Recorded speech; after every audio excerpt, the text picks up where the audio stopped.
People have evacuated. They do vertical evacuations, asking people to go to higher ground. The island of Hokkaido does have some damage from the earthquake, the epicenter on the Kamchatka Peninsula. Kamchatka Peninsula in Russia. We know that Japan is familiar as far as reacting and responding to these types of warnings. They, of course, had a devastating earthquake in 2011. That was the one that wiped out the Fukushima nuclear reactors and created that tragedy there. But right now, this is kind of the canary in the coal mine for us here on the West Coast. The quake was coming from Russia, moving this way. Japan should feel the impacts first. Right now, what we're seeing is not major impacts in Hokkaido. That is good news.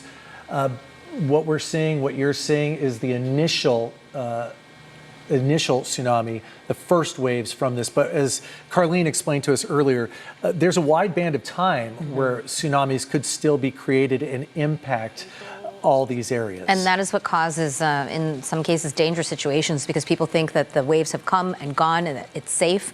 So people run to the coast to see what has happened, but then yet another huge wave comes in, and there have been deaths because of that in past tsunami situations.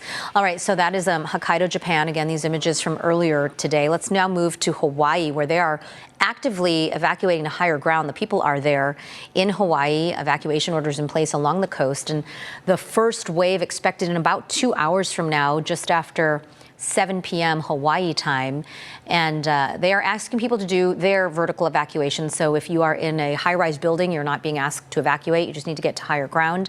And Carlo, I know you grew up in Hawaii. Tell us a little bit about the layout and what area is supposed to be impacted first. Well, I do want to know, we're being told that Hanalei Bay in Kauai is expected to see the worst impacts, and the Hilo Airport on the Big Island is closed. If you're familiar with Oahu, the wave would be focused on the west shore. That's one of the less popular ones for tourists on Oahu. That's known as the Waianae side. Aulani is on that side.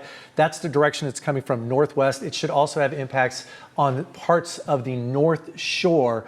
But again, they're under a warning right now, and also Japan is, and we're only seeing minimal impacts. Here in San Diego, we're on an advisory, which means we will have some kind of impact, but that when I say some, there is a wide range of impacts that could happen here as a result of this earthquake and these tsunami warnings. Let's show you now what sparked all of this. You're looking at some of the damage, the first images of the damages from Russia's far east, where that earthquake hit, the epicenter.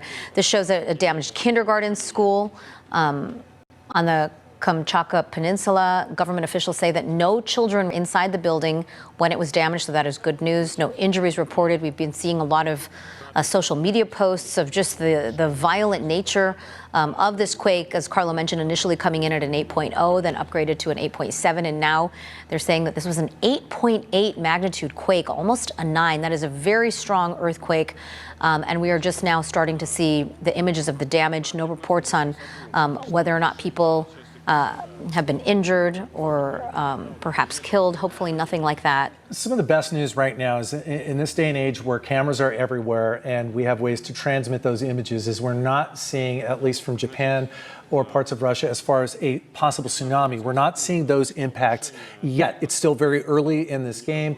We know that, as you mentioned, Hawaii is a couple of hours away from possible impact.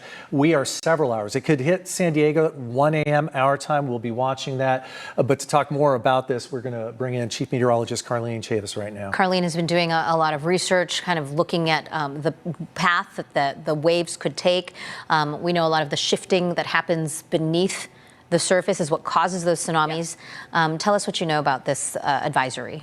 Well, what the latest is the fact that it's still in effect, but now we're actually seeing some fine tuning when it comes to what our personal impacts could be here for San Diego County. You're talking about 1 to 2 feet. And so that's what the National Weather Service just put out. They put out tsunami waves from 1 to 2 feet are forecast, capable of producing strong currents and waves dangerous to persons in the water. That's why we're talking about people being away from the water around that time. Impacts in the water and right there along the very immediate coastline. So impacts also are strong currents in the harbors and bays for several hours that may damage docks, piers, and boats.